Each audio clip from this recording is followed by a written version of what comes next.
All right. Welcome to The Mouse and the Motorcycle. I'm going to be reading another chapter, this time from chapter 8, and it is called The Family Reunion. The next thing Ralph knew, his mother was shaking him by the shoulder. "Wake up," she said. "Ralph, wake up. Room service has brought us another meal." "Room service?" Ralph rubbed his eyes, not believing what he had heard. "Room service has brought our dinner?" "Yes, a real feast. A whole blueberry muffin and a chocolate chip cookie," said Ralph's mother. "Get up, we're having a family reunion." It all came back to Ralph. "Oh, room service," he said, understanding at last. "You mean the boy, Keith." "He's room service to me." Ralph's mother sounded happy and carefree. Ralph sat up. Already his aunts and uncles and many squeaky cousins were arriving by the secret paths in the space between the walls. It was a long time since anyone had had enough food for a family reunion, and there was rejoicing in the mouse nest for everyone but Ralph. He was thinking of the motorcycle he had lost and the promise he had broken. He had a dull, heavy feeling in the pit of his stomach, and he did not feel like celebrating. "Why, there's Ralph," squeaked Aunt Sissy, who thought she was better than the rest of the family because she lived in the bridal suite, where, she led her relatives to believe, riches of rice fell to the carpet when the bride took off her hat and the groom shook out his coat. The rest of the family knew Aunt Sissy was not as grand as she pretended to be, because very few brides and grooms came to the hotel these days. "My, how you've grown." Ralph never knew what to say when people told him he had grown. Well, if it isn't Ralph," said Uncle Lester, who had a nest inside the wall of the housekeeper's office, where the maids dropped donut crumbs every morning at 10 o'clock when they had their coffee. "What's this I hear about you riding up and down the halls on a motorcycle?" Uncle Lester had a way of saying the wrong thing at the wrong time. "My land, a motorcycle?" said old Aunt Dorothy. "Isn't that pretty dangerous?" "Wouldn't mind riding one myself if I were a few years younger," said Uncle Lester. All the little cousins came crowding around Ralph. "Show us your motorcycle," they squeaked. "We want to ride it. Come on, give us a ride on your motorcycle, Ralph, huh? Ralph, come on, please, Ralph." Ralph knew he was expected to be polite to all his relatives, even the squeaky little cousins.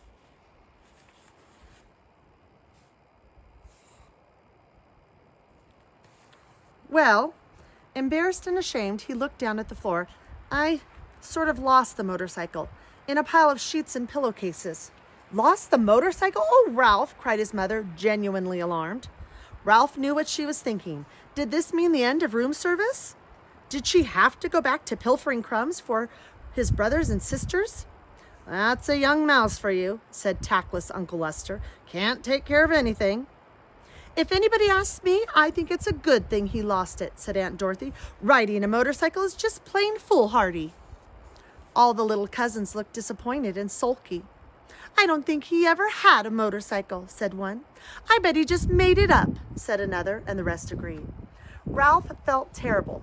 The family reunion swirled on around him. The muffins and cookies were divided.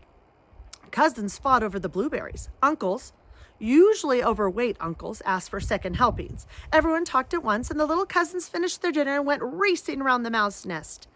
The aunts and uncles raised their voices to be heard above the racket that their children made. Suddenly there came from the knothole a noise that drowned out all the squeaks and squeals of the young mice at play. "Shh!" Not a mouse moved. They looked at one another, too terrified to speak. "Psst! Hey, Ralph, come on out," whispered Keith at the entrance of the mouse nest. Ralph's mother gave him a little shove, but no one spoke. With heavy feet, Ralph walked to the knothole, but he did not go into room 215. "What do you want?" he asked. "You and your family better be quiet in there, or my mother will hear you. You know how she is about mice," Keith said. "I don't know why people say things are as quiet as mice. You sound like a pretty noisy bunch to me." Behind Ralph, his relatives began to tiptoe quietly away to their own houses, leaving his mother to do all the cleaning up. "Did you have a nice picnic?" Ralph asked, dreading what he must tell the boy. "Yes, we saw old mining towns with a real jail with bars on the windows." Keith reached into his pocket and pulled out something curved and hard and white with a rubber band fastened to it with a piece of Scotch tape. "I brought you a present," he said. "Come on out." Puzzled and curious, Ralph squeezed through the knothole. "What is it?" he asked. Whatever the object was, he had never seen anything like it. It's half of a ping pong ball that I found in the game room, said Keith. See, I patted the inside with thistledown, and I anchored the rubber band with the top with Scotch tape. What for? Ralph still did not understand. A crash helmet for you. Keith set the half ping pong ball on Ralph's head and slipped the rubber band carefully around his whiskers until it rested on his chin. There, that's just right. You need it big so there'll be plenty of room for your ears. When you ride a motorcycle, you need a crash helmet.